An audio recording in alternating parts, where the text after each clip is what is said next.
Okay. Okay. We're very lucky today to have as our guest speaker on Fast Breads, Mr. Lee Richardson.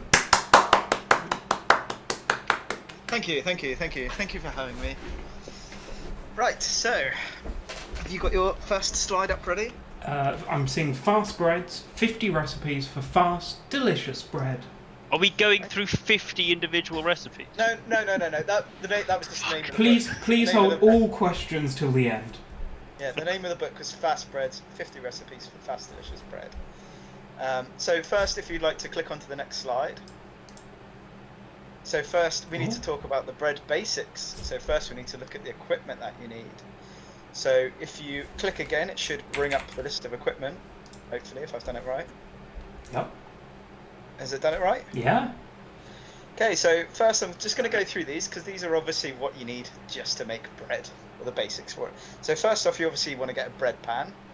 There's a few different ones you can get for these. So apparently heavy gauge aluminium conducts heat evenly and is therefore the best one to have, or the best to have the pan made out of that material. So the different types of pans you can have a loaf pan, which is obviously more of a deeper set, which would give you your sort of traditional looking loaf. You've obviously got muffin tins. Obviously, you can make cupcake style, uh, obviously muffins. We have a tube pan. So the picture I've chosen as the background on this is to demonstrate what a tube pan would do. So obviously the tube pan has the thing coming through the middle to give the little hole in the middle of your bready product. So then obviously other important equipment we need, the electric mixer, the food processor. These are obviously to help mix the dough and knead the dough, and they can be more efficient than doing it by hand. And obviously you need an oven to bake the bread. So if you want to click onto the next slide, we'll look at the ingredients next.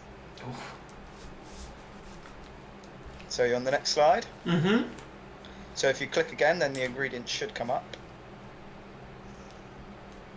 So these are going to be the basic list of ingredients. These are the ones that are in this book anyway. So obviously you got your butter, oil, and non-stick cooking spray. So some of these are used in the ingredient for the texture and taste of the breads.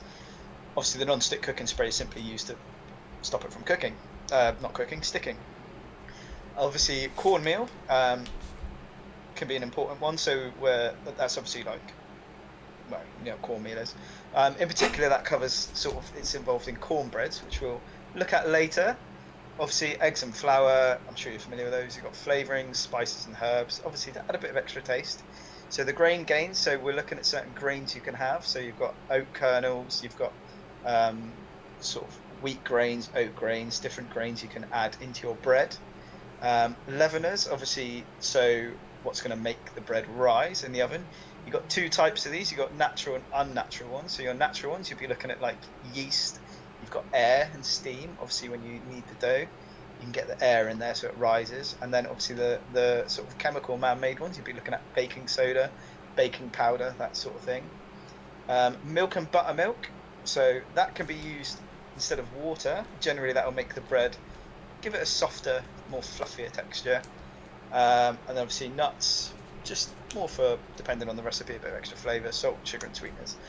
Okay, so if we click onto the next slide, we're going to look at our first super type Oh. of super fast bread.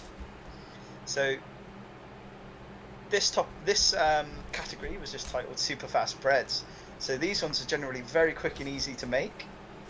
They largely sort of involve making almost just like a batter, and then you'd spoon it out or pour it to fry and such. So these ones are really good to make when you don't have much time. So if you click the button again, a few examples will come up of different types of super fast bread, or what was in this category in the book.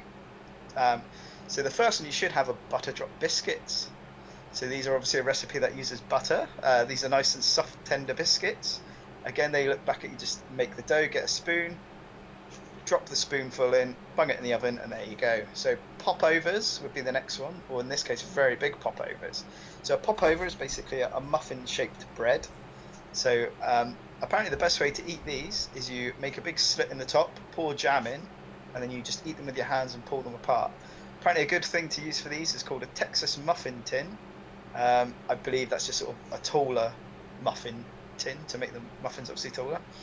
So the next recipe on there, we've obviously got pumpkin chocolate chip pancakes. I obviously just put the background as pancakes to show you can make pancakes, and they're included in this. So this is obviously you'd make the batter, pour in. Well, I'm sure you all know how to make pancakes. And these are obviously just sweetened with maple syrup, and you add some extra spices for a bit of flavour. And then we've got our Christmas morning Belgian waffles. I'm sure you're all familiar with what a waffle is. The particular recipe in this book is a light and crispy uh, waffle that is very good to serve with bacon or sausages and some fruit. So if you want to click onto the next slide, now we're going to look at cornbreads. So obviously these are breads that are made with cornmeal. So these are generally all mixed by hand. So if you want to click again, you should have a few different recipes or a few different types of cornbread come up that you can make. So the first one on the list there, we've got bacon and cheddar cornbread. So basically what you do with this one, you make your cornbread, you add some bacon pieces into the mix with some small chunks of melted cheese into it. Apparently this is good for any time of the day. So the buttermilk cornbread, pretty much just your basic cornbread, but you use buttermilk instead of liquid. So like I said before, the milk would give that sort of lighter, fluffier texture. So we've then got our apricot corn muffins. So these are brown and crusty on the outside, and they're quite soft and fluffy on the inside. And you use dried apricot to add a bit of a chewy, sweet touch. The last one, hush puppies. These are basically fritters made using cornmeal, amongst other things, which are seasoned with onion and sometimes garlic.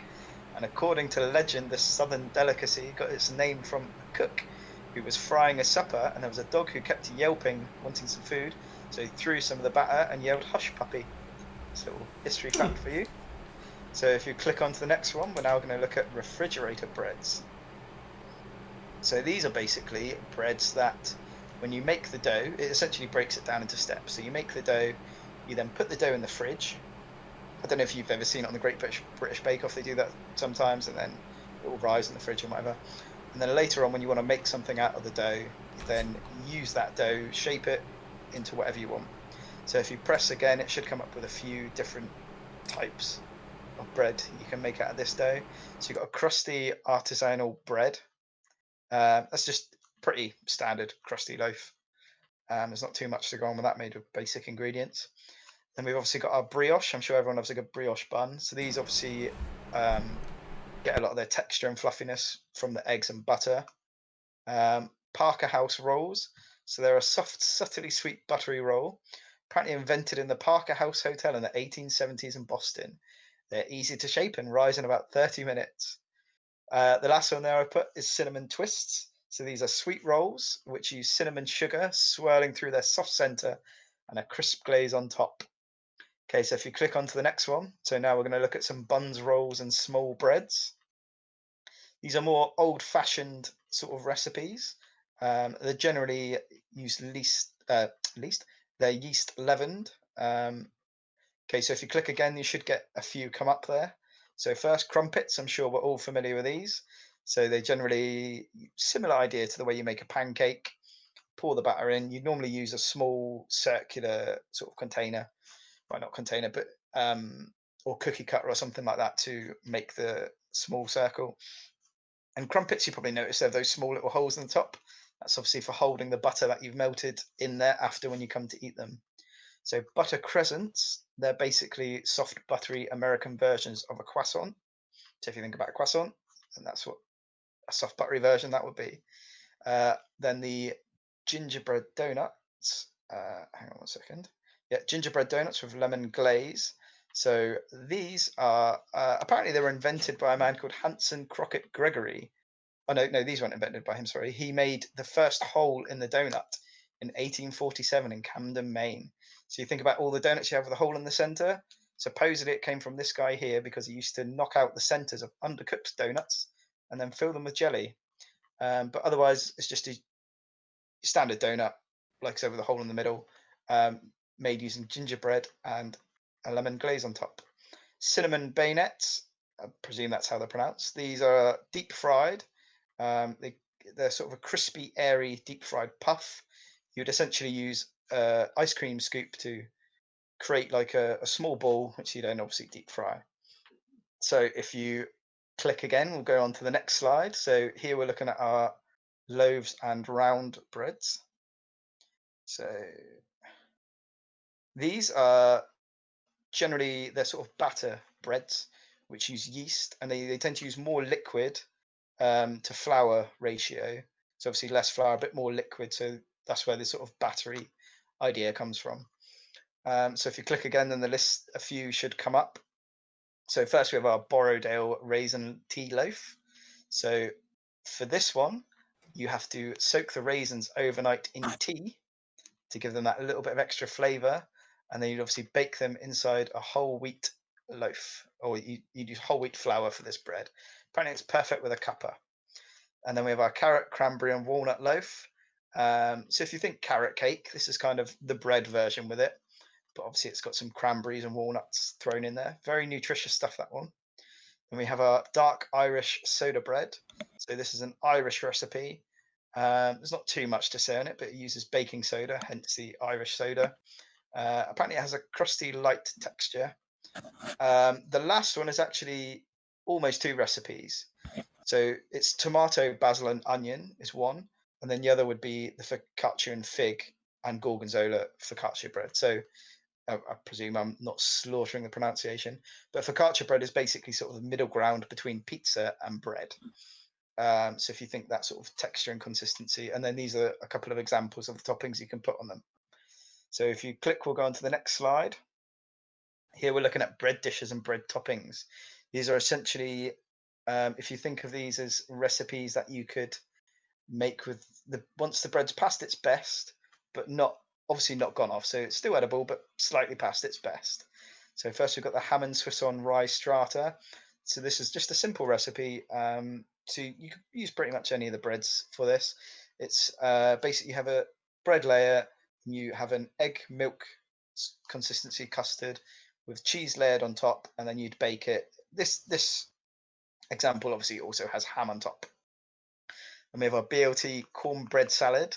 So this is just chunks of cornbread that you toss into a salad, obviously along with like bacon, lettuce, mayonnaise, so on. Then we have our sliders, muffalata, and panini. So these are essentially three different things you can do with various types of bread. So sliders, they're obviously small hamburger style recipes. So obviously you could use like your brioche buns or something for these.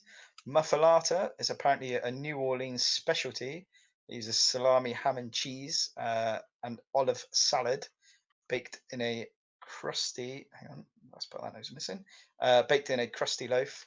And then we have the paninis, which I'm sure you're familiar with. This is an Italian sandwich. You could use like a crusty roll or a ciabatta filled with various meats and cheeses. Then lastly, we have our chocolate gingerbread pudding. So brioche would be a good choice for this. It's basically just flavored with dark chocolate and spicy crystallized ginger, and then you'd bake it in the previously mentioned tube pan, sort of.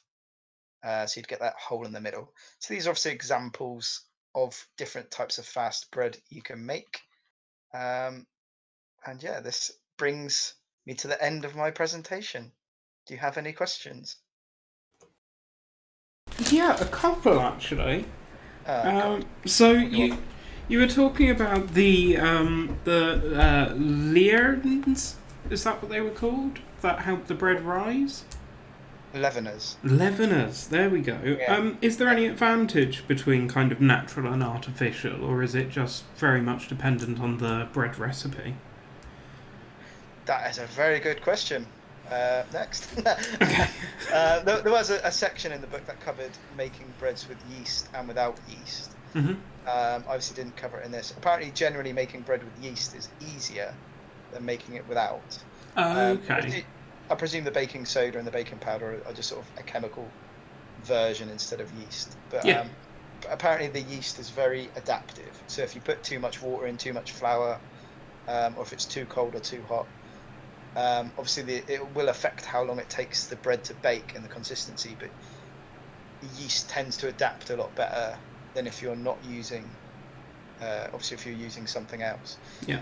Better margins for error. Yeah, it might just mean bread might rise quicker or rise a bit slower depending on what you've done. but generally the yeast will sort of adapt and compensate.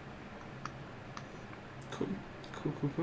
So you also said that the cornbreads are made by hand normally, but you also said that a mixer was very important. So I mean, is it kind of again dependent on the recipe, or can you make all the breads by hand, or? Yeah, generally the electric mixer and the food processor are more just to make it easier, isn't it? I mean, that's what most electronic equipment's for. Yeah, that's fair. But it just happened to be all the cornbreads in this were largely made by hand. Obviously, I'm not quite an expert. Okay, so not all cornbreads, but the majority, you would say. Yeah. Okay, and just one final question from me, which I think is quite possibly the most important one. You mentioned the crumpets and the holes, which obviously capture the melted butter. But how do you make holes in the crumpets? How do you bake them in such a way that the holes are apparent? I didn't actually say that in the recipe book, so I don't actually know. Making crumpets is incredibly messy. Yeah. Oh dear. It didn't actually say that in the recipe book, so... That is very upsetting. Yeah, so you just hope the batter's, well, a holy batter, I suppose. You have to get a man of God into the house to bless it. That's how you get it holy. I'd presume perhaps the way the batter's made, it's got a lot of air in it, and maybe the air inside creates those as you're frying it. Okay.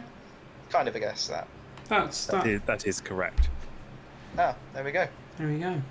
That's all of my questions. Maybe Drew should have done the presentation. He's the expert. Of the breads that you surveyed, which would you say keeps the longest before going stale? Oh God, I have no idea on that one. Yeah, pass on that one. I have no idea. Probably the refrigerated breads, right? Yeah. But then once you've actually made it into the bread what you need, I don't know how long it'll keep after that.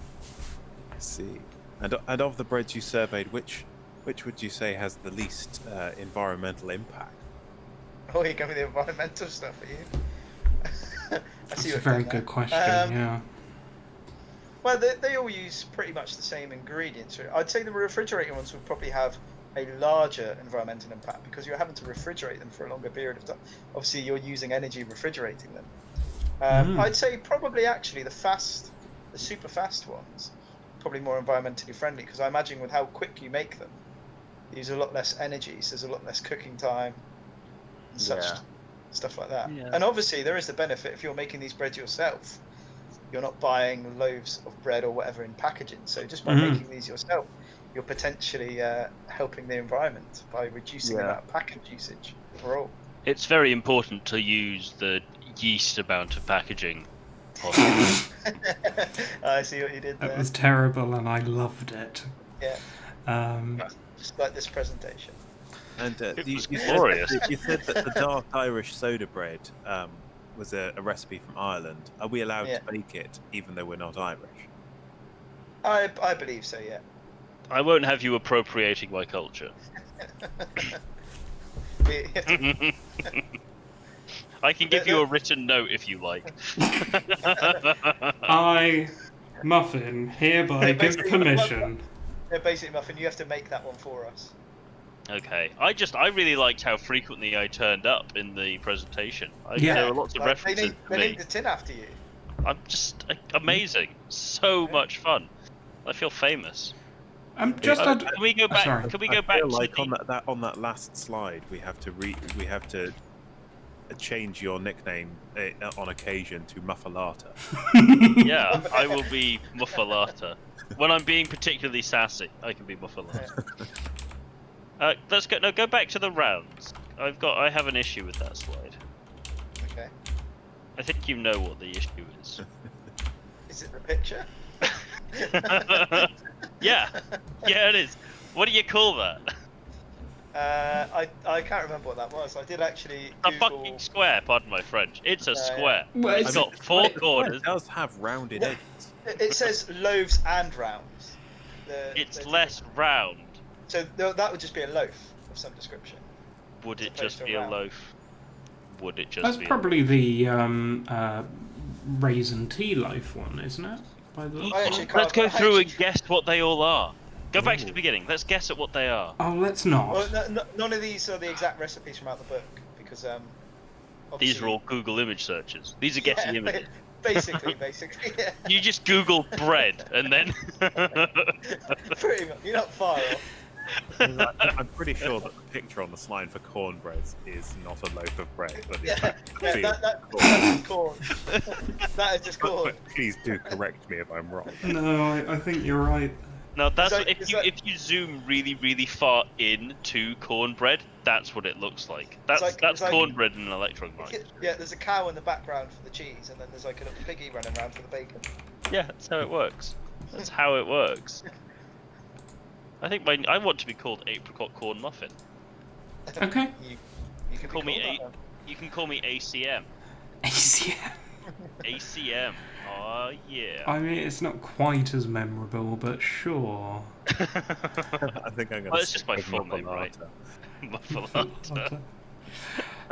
Well, are there any more questions for our guest speaker this week? No, no. I think one final parting thing. Would he like to, on the buns, rolls, and small breads? Would he like to have another go at pronouncing the bottom one? Hang on, where's this one? What? No, he would. No, he would not. Do you want 'Cause to I'm tell not us entirely sure. how it's pronounced, Druzy? I have no idea, but I'm going to just take a wild guess and suggest that it's vaguely French, so you probably don't pronounce the T. But who am I to know? Yeah. I'm pretty sure we can get Google to read that one out for us. Apparently, it's a bit like beignet. Beignet. Sounds more Beignet, like it. yeah. Cinnamon Cinnamon beignets. That sounds French, doesn't it? Totally cinnamon beige nets. Yeah, I'm sure that's how it's pronounced. From now on, that's what it is. Hang on, well- let's just get Google to pronounce that for us a minute. Okay. Beignet. Beignet. Apparently. Cinnamon There we go. beignets. There you go. Well, thank you very much, Lee. A very informative presentation. So let's hear it once more for our guest speaker, Lee Richardson. Way! Thank you.